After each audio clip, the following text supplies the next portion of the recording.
When you're searching for information online, there will likely be a lot of great information out there to help you with your assignment or question. But it's also a pretty wild world of information, and you'll want to bring all your tools with you to evaluate the quality of information that you see on websites. So our first goal is to find information that is high quality. High quality information is based on good information and solid evidence. It's well thought out and potentially useful information. It's written carefully, and ultimately, it meets a very high standard. The second goal is to find websites that provide reliable information. This means that it's a consistent quality and you know what you're getting.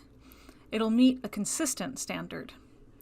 What you're really looking for is information that meets both of these goals. It's high quality and reliable. If you look at an article on a website that's high quality, you can be confident that the other articles on the same site are of a similarly high quality. The important thing is that you make the determination of quality reliability before you trust the entire site. You'll want to keep in mind what the process is on the website or how it ended up on that site. We'll start with what this means in the physical world and then move online. So information in the physical world might be printed. That means it's been written and exists in a physical medium like a piece of paper. This is different but not exclusive from being published. A published work is something that had to go through a process, probably being edited and vetted by people other than the author. Published works may well be in print form, but the important aspect of them is that they went through that publication process.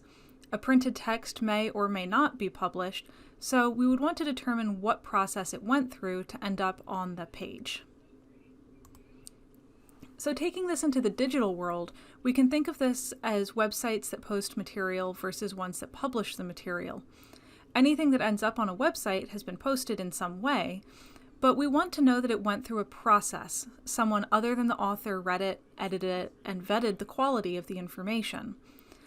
As you can see on this slide, that's sometimes the difference between being a blog post and being a news article. But there are lots of examples of this. It could be a video produced by an individual and posted to YouTube versus an organization that produced a video and vetted it for quality before posting it to YouTube.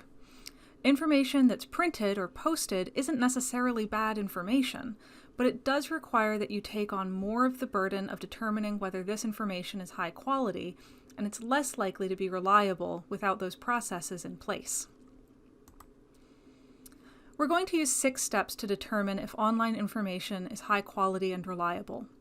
These categories will help us think about the website in a rigorous way, but they won't always give a definitive answer as to whether we should use the website. That's going to be a determination that remains in your hands, but this tool will help you think it through. We'll look at the title or domain of the site, information about the site, what their sources are, the quality of their writing, the aesthetics of the site, what it looks like, and what their social media presence is. Let's get started. The domain is the web address that you type into the URL bar or click from web searches. The end of that domain can be .com, .edu, .org, or .net. These are all very common endings. You might have heard that .com and .net are bad, while .edu and .org are good. It's actually a lot more complicated than that. .com sites are commercial and might sell something. This is a standard ending for most news sites because they sell subscriptions to newspapers or magazines. That doesn't make them bad, and in fact, many news sites will be very useful. .edu sites are educational in nature, but sometimes individuals are able to post their own information that hasn't gone through a publication process on their .edu site. Professors might be good sources, but you'll need to determine that the information on these sites is as high quality as you hope. .org sites are generally non-commercial, and you've probably heard that they're reliable. Again, it's more complicated than that. Many .org sites are high quality and reliable, but some of them are also hate groups or other organizations that are highly biased, low quality, or unreliable. You'll need to make your own determination on each of these sites you use. Finally, .net is a very common domain, and it can be used by a wide variety of individuals or organizations, so you'll need to make your own determinations. Different countries have some different domains that you might be less familiar with. For example, .co.uk is the .com of Britain, and .ac.uk is the academic designation in the UK. Some low-quality sites tend to use .co as an alternative to .com.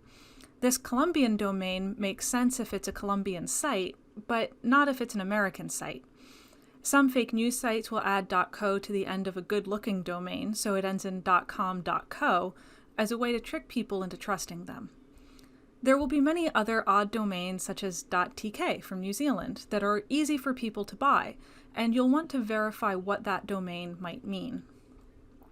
Finally, the actual title of the site might give you clues as to how the information is posted. If it claims to be a blogger or WordPress blog or something similar, you'll know that it's not going through a rigorous publication process. The second category is learning about the website.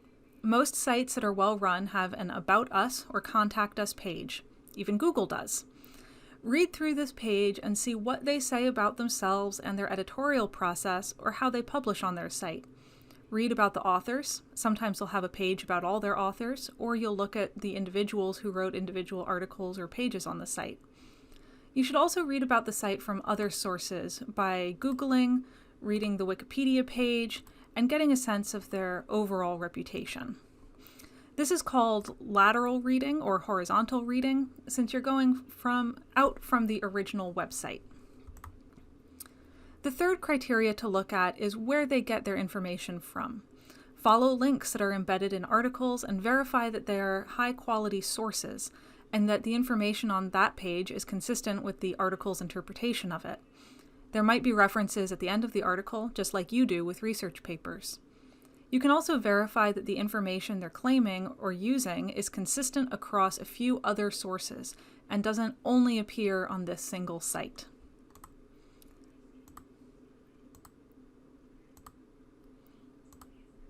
The quality of the writing will give you a good sense of whether a publication process is robust. It's also one of the reasons that you're taught writing and composition. Clear and concise writing not only helps readers to understand the content, but it also helps them trust the author and the publication process. You'll want to ask, is the writing clear? Are there typos? Are they using a lot of all caps? That is informal or less professional than you might be looking for. Does the title match the content of the article? Is it trying to dredge up strong reactions from you? Why would it be trying to do that?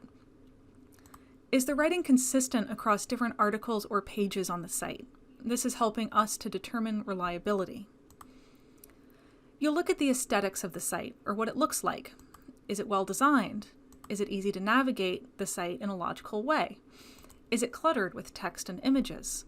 And are there too many ads on the page? These are things you've probably already considered about websites, but it's important to realize that this assessment might break down under some circumstances.